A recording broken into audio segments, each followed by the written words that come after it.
공매 권리 분석 딱 한 줄로 정리합니다. 두 가지 중에 찾는 게임이다. 여러분 안녕하십니까, 김종필입니다. 오늘은 공매를 정말로 시작하고 싶은데 그놈의 권리 분석 때문에 공매를 시작조차 못하시는 분들이 너무 많아서 오늘은 권리 분석에 관한 영상 준비했습니다. 권리 분석 영상 시작하기 전에 퀴즈 하나 드리고 시작하겠습니다. 권리 분석은 땡땡땡 게임이다. 정답은 이 영상을 끝까지만 시청하시면 자연스럽게 찾을 수 있습니다. 제가 굳이 이 어려운 권리 분석을 게임에 비유해서 퀴즈로 드리는 이유는 권리 분석이 어렵지 않다라는 겁니다. 이 영상 끝까지만 시청하시면 이제 권리 분석은 게임처럼 재미있고 감동적으로 다가가게 될 겁니다. 자, 그러면 권리 분석에 관한 뜻부터 말씀드리면서 시작하겠습니다. 자, 권리 분석이라 함은 복잡하게 말씀드리지 않겠습니다. 그냥 네이버 검색창에다가 권리 분석이라고 입력하시면 이렇게 설명합니다. 공매 물건에 입찰하기 전에 낙찰받고자 하는 자가 낙찰대금 이외에 자기가 뜻하지 않는 돈이나 권리를 인수하는 것이 있는지 없는지 살펴보는 절차라고 나와 있습니다. 그러니까 사전에 내가 예측하지 못한 리스크가 있는지, 사전에 내가 예측하지 못한 위험이 있는지 없는지 살펴보는 절차가 권리 분석입니다. 권리 분석은 사전에 위험 요인을 찾고 피할 방법을 알아보는 절차, 이 정도로 한번 먼저 정리할 수 있겠습니다. 공매로 부동산 물건을 낙찰받으시면 전 소유자가 내지 않았던 세금, 갚지 못한 채무 당연히 따라오지 않고 정산됩니다. 그 물건은 깨끗한 상태로 새로운 주인, 바로 여러분 앞에 다가가게 되는 겁니다. 이것은 지극히 당연한 이치가 되겠습니다. 공매 과정을 거치면, 공매라는 세탁 과정을 거치면 전 소유자가 내지 못한 세금, 다 갚지 못한 빚이 권리를 기준으로 모든 채무가 사라진다, 이런 이야기를 하는데 이것은 지극히 상식적인 이야기입니다. 한 가지 예를 들어서 우리가 당근마켓에서 중고 휴대폰을 하나 구입했다라고 생각하시면 그 안에 들어있는 데이터, 모든 인간관계가 다 사라진 상태로 새 것처럼 여러분 품에 들어옵니다. 그러면 수천만 원, 수억 원 하는 부동산 물건을 공매를 통해서 매입하는 경우에도 당연히 전 소유자에 관련된 세금 문제나 채무 문제는 사라진 상태로, 깨끗한 상태로 여러분에게 오는 것이 당연한 상식이고, 그 상식을 법에 담은 것이 바로 말소 기준 권리가 되겠습니다. 이게 말소 기준 권리, 권리 분석, 이렇게 복잡한 이야기 머릿속에 나중에 담아도 됩니다. 지극히 상식적으로 쉽게 이해하시면 되겠습니다. 다만 이 상식이나 원칙에도 예외는 있습니다. 제일 먼저 설정된 저당권보다 먼저 이사 들어온 상태에서 전입신고를 한 임차인이 있다면 이 임차인은 서민이기 때문에 정책적으로 이 임차인의 보증금만은 보호를 해주고 있습니다. 모든 임차인의 보증금이 보호되는 것이 아니라 제일 먼저 설정된 저당권보다 먼저 들어와 있는 임차인의 보증금은 법률적으로 보호를 해준다라는 것이죠. 그래서 공매 권리 분석 딱 한 줄로 정리합니다. 선순위 저당권자의 저당권 설정일과 선순위 임차인의 전입신고일, 두 가지 중에 선착순을 찾는 게임이다, 이렇게 요약하면 되겠습니다. 제가 시작할 때 공매 권리 분석은 땡땡땡 게임이다 라고 말씀드렸죠. 그래서 이걸 정답을 말씀드리면 공매 권리 분석은 선착순 게임이다, 이렇게 정리해 드릴 수 있을 것 같습니다. 이 선착순은 선순위 저당권자의 저당권 설정일과 선순위 임차인의 전입신고일, 두 가지 중에 가장 앞선 선착순 하나만 살아남는 게임이 되겠습니다. 자, 이렇게 말씀드린 것, 이제 이대로 끝나면 다른 채널과 전혀 차별성이 없을 것 같아서 지금 현재 진행 중인 공매 사례를 통해서 오늘 드린 말씀 확실하게 여러분에게 이해시켜 드리도록 하겠습니다. 자, 그러면 온비드로 들어가 보겠습니다. 자, 온비드에 들어왔습니다. 여러분과 함께 이 시간에 살펴볼 물건은 안산시 단원구 초지동에 있는 행복마을 아파트가 되겠습니다. 압류 물건이고요.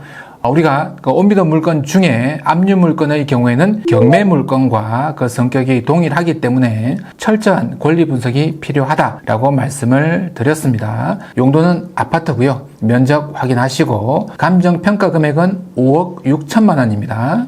입찰 기간은 8월 8일부터 8월 10일까지, 월요일부터 수요일까지가 되겠습니다. 유찰 횟수는 3회, 그래서 이번 회차의 최저 입찰 금액은 4억 4,800만 원이 되겠습니다. 수도권에 있는 아파트가 감정평가 금액이 5억 6천만 원인데 최저 입찰가가 4억 4,800까지 내려왔습니다. 만약 권리 분석 과정에서 특별한 하자가 없다면 당연히 한번 입찰을 고려해 봐야 될 물건일 겁니다. 그리고 하자를 발견하거나 위험 요소를 발견했다라고 해서 이걸 그냥 지나치면 안 되는 겁니다. 위험 요소를 모르고 입찰하는 것이 위험한 것이지, 위험 요소를 알고 파악하고 해결 방법을 알고 있다면 당연히 남들과 다른 선택을 해서 입찰을 해야 되겠죠. 다만 내게 수익이 확실하게 보장되는 지점에 가서 입찰을 하셔야 됩니다. 자, 그러면 이 아파트가 5억 6천만 원으로 감정평가가 됐음에도 불구하고 왜 최저 입찰가가 4억 4,800까지 내려왔는지 오늘 우리가 함께 고민하고 있는 권리 분석의 관점에서 한 번 더 생각하고 한 걸음 더 들어가서 살펴보도록 하겠습니다. 한 걸음 더 들어갑니다.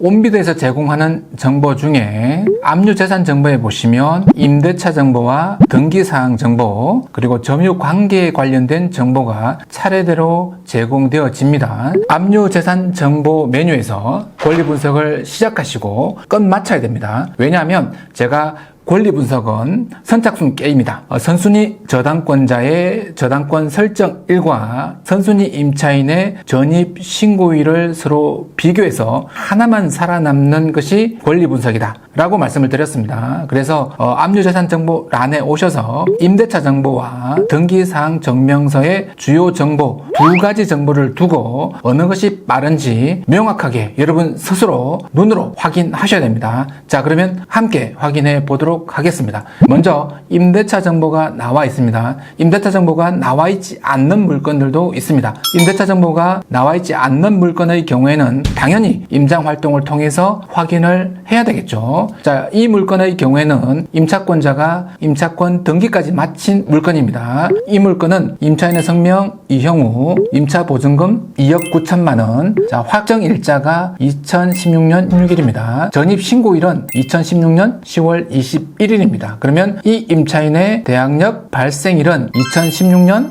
10월 22일 0시가 되겠습니다. 그러면 등기사항 증명서 주요 정보로 내려오시면 이 권리들 중에 설정일자가 제일 빠른 애가 말소 기준 권리가 되는 겁니다. 압류, 가압류, 저당권 등등등 권리 중에 설정일자가 가장 빠른 것이 말소 기준 권리가 되는 겁니다. 자, 설정일자 따져보겠습니다. 자, 17년, 18년, 18년, 18년 나쁜 뜻으로 말하는 거 아닙니다. 19년, 19년, 21년. 자, 그러면 17년이 제일 빠르죠. 17년 12월 19일이 가장 빠릅니다. 자, 근데 위에 임차인의 전입 신고일을 한번 다시 올라가서 한번 보시면 2016년 10월 21일이었습니다. 그죠? 대항력 발생일은 22일 0시라고 말씀드렸죠. 그러면 어느 것이 빠르죠? 당연히 임차인의 전입신고일, 대항력 발생일이 더 빠릅니다. 그러면 선착순 게임에서 임차인이 살아남았습니다. 그죠? 이 임차인의 보증금은 다 배분받지 못하면 낙찰자가 책임을 질 수밖에 없는 거죠. 선순위 임차인은 그 어떤 경우에도 보증금 전액을 반환받을 때까지 해당되는 아파트에서 거주할 자격이 주어집니다. 이 게임에서 살아남은 사람은 임차인이다. 그러면 권리 분석은 끝이 났습니다. 임차인은 선순위 임차인으로서 보증금을 보호받는다. 이 물건에 입찰하는 사람은 선순위 보증금을 감안하고 입찰해야 한다라는 겁니다. 자, 그러면 권리 분석에 관한 퀴즈로 오늘 영상을 마칠까 합니다. 제가 앞에서 말씀드렸습니다. 권리 분석은 땡땡땡 게임이다. 땡땡땡 게임이라고 말할 만큼 어렵지 않고 쉽다라는 거죠. 초성이 시엇, 시엇, 시엇이라고 말씀드렸습니다. 선착순 게임입니다. 자, 누구와 누구의 선착순 게임이다? 저당권 설정자와 임차인의 선착순 게임입니다. 둘 중에 빠른 사람만 살아남는 게임이다. 이렇게 정리할 수 있겠습니다. 자, 이 영상 이후에 권리 분석이 필요한 물건들 그동안 보고 멈칫하고 망설이고 들어가지 않았습니다. 오랫동안 공부를 했음에도 불구하고 권리 분석이라는 문턱 때문에 경제적 자유라는 그 안방으로 들어가지를 못했습니다. 이제 그 문턱을 넘어서야 됩니다. 왜? 권리 분석은 쉽기 때문에, 여러분이 충분히 해낼 수 있는 재밌는 게임 같은 것이기 때문에, 혼자 하기 어렵다면 저희 채널이 함께 할 것이기 때문에 이제 권리 분석 해낼 수 있습니다. 해내셔야 합니다. 제가 끝까지 함께 해드리겠습니다. 오늘 영상이 도움이 되셨다면 좋아요, 구독 부탁드립니다. 고맙습니다.